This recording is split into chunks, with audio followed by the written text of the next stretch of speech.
अक्कलकोटमध्ये दणदणीत विजय पुन्हा एकदा मिळवलेला आहे आणि 135 वर्षाची परंपरा मोडीत काळात मैंदर्गीमध्ये देखील तुम्ही विजय मिळवलेला आहे. किती आनंद आहे भाजपचा या विजयानंतर? भारतीय जनता पार्टीच्या या विजयामध्ये खरा श्रेय तो आपल्या सगळ्या कार्यकर्त्यांचा.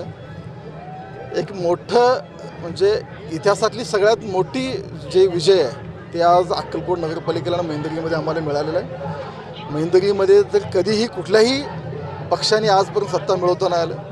तो 135 वर्षाच्या इतिहासात स्वातंत्र्याच्या 75 नंतर पहिल्यांदा कुठल्या तर राजकीय पक्षानं तो गटाचा गड उद्ध्वस्त करून एक हाती सत्ता मिळवलेला आहे.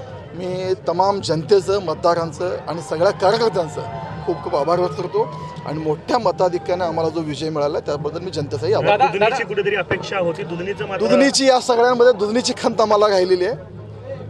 दुधनीच्या पराभवाचं आम्ही निश्चितच त्याच्यावर आत्मचिंतन करू, कारण एवढं मोठा विजय आम्हाला अक्कलकोट आणि मैंदर्गीला मिळालेला असताना दुधगींचा पराभव हे आमच्या जेवारी लागणारा विषय. येणाऱ्या काळामध्ये त्याच्यावर आत्मचिंतन करून विरोधी पक्ष समोर असणं गरजेचं होतं, मात्र मित्र पक्षासोबतच आपली ही लढत झाली होती संपूर्ण तालुक्यामध्ये. विरोधी पक्ष आज उभ्या महाराष्ट्रात कुठंच दिसत नाही. जी लढत आहे ते आमच्या महायुतीमध्ये आणि या जनतेने, या राज्यातील जनतेने विरोधी गटातील सगळ्या पक्षांना झिडकारलेलं आहे. आज जर बघितलं तर महायुतीच्या पक्षातच आमच्यात स्पर्धा सुरू आहे आणि अर्थातच आत्ता निकाल जर बघितलं महाराष्ट्रात नंबर 1 हा भारतीय जनता पार्टी आहे. अक्कलकोटमध्ये भारतीय जनता पार्टी प्रथम आहे. म्हणून मी माननीय मुख्यमंत्री देवेंद्रजी, प्रदेशाध्यक्ष रवींद्र चव्हाणसाहेब या दोघांच्या नेतृत्वाखाली लढलेल्या निवडणुकीत आम्हाला जो जनतेनं जो कौल दिला आहे मी जनतेचा विशेष आभार. जिल्ह्यात मात्र कुठेतरी निराशा भाजपच्या हाती लागताना पाहायला मिळते. केवळ 3 ते 4 जागांवरती भाजप आता सध्या आघाडीवरती आहे. इतर ठिकाणी सगळं स्थानिक राजकारण आणि शिंदे सेना आपल्याला विजय होताना दिसते. नाही, यापूर्वी जर बघितलं ना जिल्ह्यामध्ये सरसकट भारतीय जनता पार्टीवर हा पहिल्यांदाच आमचा प्रयोग होता. आणि यापूर्वी जिल्ह्यात जर म्हणलात की फक्त अक्कलकोट, मैंदर्गी आणि बार्शी हे 3च नगरपालिका, अक्कलकोट, दुधनी आणि बार्शी ह्या 3च नगरपालिका कमळ चिन्हावर होते.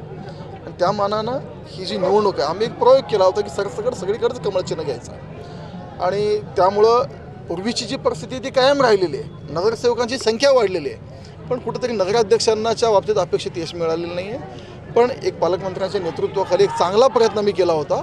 नगराध्यक्ष जरी कमी आले असते तरी कमळ चिन्हावर लढलेल्या नगरसेवकांची संख्या आज जर बघितली तरी मोठ्या प्रमाणात वाढलेली आहे. त्यामुळं हे एक आमचं यशच आहे. हा प्रयोग फसला असं म्हणावं लागेल का? कारण युतीचं जर राजकारण केलं असतं तर शिंदे सेनाने आपण एकत्रित मिळून महायुती म्हणून जर जिल्ह्यामध्ये एखादी सत्ता आपल्या जिल्ह्यामध्ये असू शकली असती. त्यामुळं कदाचित हा प्रयोग फसला असं म्हणावं लागेल कमळचा. नाही, शिंदे सेनाचं आणि आमची युती होईल अशी परिस्थिती जिल्ह्यात कुठंच नव्हती. अक्कलकोटला असेल, जिल्ह्यात असेल, आम्हाला स्पर्धेत 2 नंबरला शिंदे सेनाच होते आणि सगळ्या कार्यकर्त्यांना अकोमोडेट करणं ह्या परिस्थितीमध्ये शक्य झालं नसतं. त्यामुळं आम्हाला ही निवडणूक अशा पद्धतीने लढावं लागली. पण निश्चित काही अडचण नाही. जो प्रमुख विरोधी पक्ष आहे, उभाटा असेल, शरद पवार राष्ट्रवादी असेल किंवा काँग्रेस असेल, ह्या जिल्ह्याच्या राजकारणात कुठेही दिसत नाही आहे. त्यामुळे जिल्ह्याच्या राजकारणात 1 नंबरला आजही पुणे क्षेत्रात भारतीय जनता पार्टी आहे आणि 2 नंबर अर्थात ती महायुतीचे पक्ष आहेत. त्यामुळं आम्हाला जिल्ह्यामध्ये विरोधी पक्ष नामशेष केला जे आहे ते 1 नंबरला आत्ताही भाजप. शहरात खरं तर निकालाच्या अगोदरच विजयाचे बॅनर हे लागले होते. काय नेमका कसा होता कार्यक्रम? अक्कलकोटच्या जनतेवर आमचा पूर्ण विश्वास आहे. अक्कलकोटची जनता 91 मध्ये ज्यावेळी राज्यात कुठं सत्ता नव्हती त्यावेळी इथं भारतीय जनता पार्टीची सत्ता या जनतेने आम्हाला दिली होती.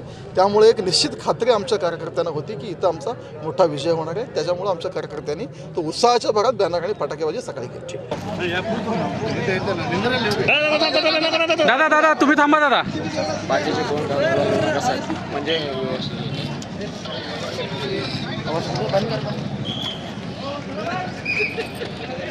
भारतीय जनता पार्टीचा विजय असो. भारतीय जनता पार्टीचा विजय असो.